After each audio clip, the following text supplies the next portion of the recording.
محترم سامعین، خواتین و حضرات، السلام علیکم ورحمۃ اللہ وبرکاتہ۔ اجالا چاندنی امید اسلامک چینل سے میں آپ سے مخاطب ہوں۔ سلسلہ چل رہا تھا جاوید احمد غامدی کے اسلام، قرآن، اجماع امت، مخالف باطل عقائد کا رد کرنے کے حوالے سے، جو وہ کہتا ہے کہ جنت دوزخ پہلے سے اللہ نے بنا نہیں رکھی ہے بلکہ قیامت میں بنائے گا،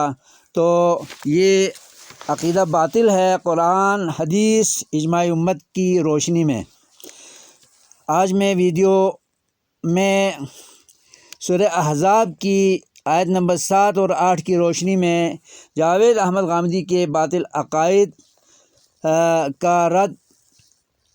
قرآن کی ان 2 آیتوں سے کر رہا ہوں۔ ان کے ذریعے اس کے باطل عقائد پر تماچوں کی، قرآنی تماچوں کی برسات کروں گا۔ اللہ تعالیٰ مجھے صحیح معنوں میں اس پر بیان پیش کرنے کی توفیق اور علم و خرد عطا فرمائے، آمین۔ اللہ فرماتا ہے وَإِذْ أَخَذْنَا مِنَ النَّبِيِّينَ مِيثَاقَهُمْ، جس وقت ہم نے تمام انبیاء سے وعدہ لیا، عہد لیا، وَمِنْكَ، اور آپ اے محمد صلی اللہ علیہ وسلم آپ سے بھی عہد لیا تھا عالم ارواح میں، وَمِن نوح و ابراہیم، نوح اور ابراہیم پیغمبر سے بھی عہد لیا تھا، وموسیٰ، حضرت موسیٰ سے بھی، وعیسیٰ اور عیسیٰ ابن مریم سے بھی، وَأَخَذْنَا مِنْهُمْ مِيثَاقًا غَلِيظًا، اور ہم نے ان سب سے پکا عہد لیا تھا کہ وہ اسلام اور اللہ کے پیغام اور نبوت کے تمام احکامات کو، عقائد و احکام کو لوگوں تک،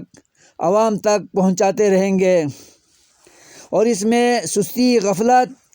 اور کاہلی نہیں برتیں گے، جو انہوں نے سچ مچ دنیا میں اپنے اپنے دور میں کر دیا اور اللہ کے لیے ہوئے وعدے کے مطابق پورے اترے۔ اس کی وجہ آگے اللہ تعالیٰ بیان فرما رہا ہے۔ یہ عہد کیوں لیا تھا؟ لِيَسْأَلَ الصَّادِقِينَ عَنْ صِدْقِهِمْ، تاکہ ان سچے پیغمبروں سے قیامت میں پوچھ لے کہ انہوں نے اپنے عہد کی سچائی پوری کی یا نہیں پوری کی۔ یقیناً انہوں نے پوری کی تھی، اور یہ بھی پوچھے گا اللہ تبارک و تعالیٰ ان سے قیامت میں کہ کن لوگوں نے انبیاء کی نافرمانی کی تھی، ان کے احکامات اور رسالت کے پیغامات سے روگردانی کی تھی، یہ بھی پوچھے گا۔ وَأَعَدَّ لِلْكَافِرِينَ عَذَابًا أَلِيمًا، آخر میں اللہ فرما رہا ہے کہ ماننے والے تو مان گئے، وہ خوش نصیب ہو گئے، اور جنہوں نے انبیاء کے لائے ہوئے ادیان کو تسلیم نہیں کیا، ایمانیات کو تسلیم نہیں کیا،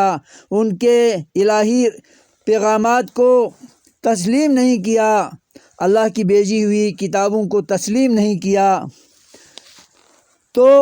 ان لوگوں کے لیے اعدہ تیار کر رکھا ہے، ان منکرین کے لیے، ان عاصی امتوں کے لیے، ان باغی امتوں کے لیے عذابًا علیما،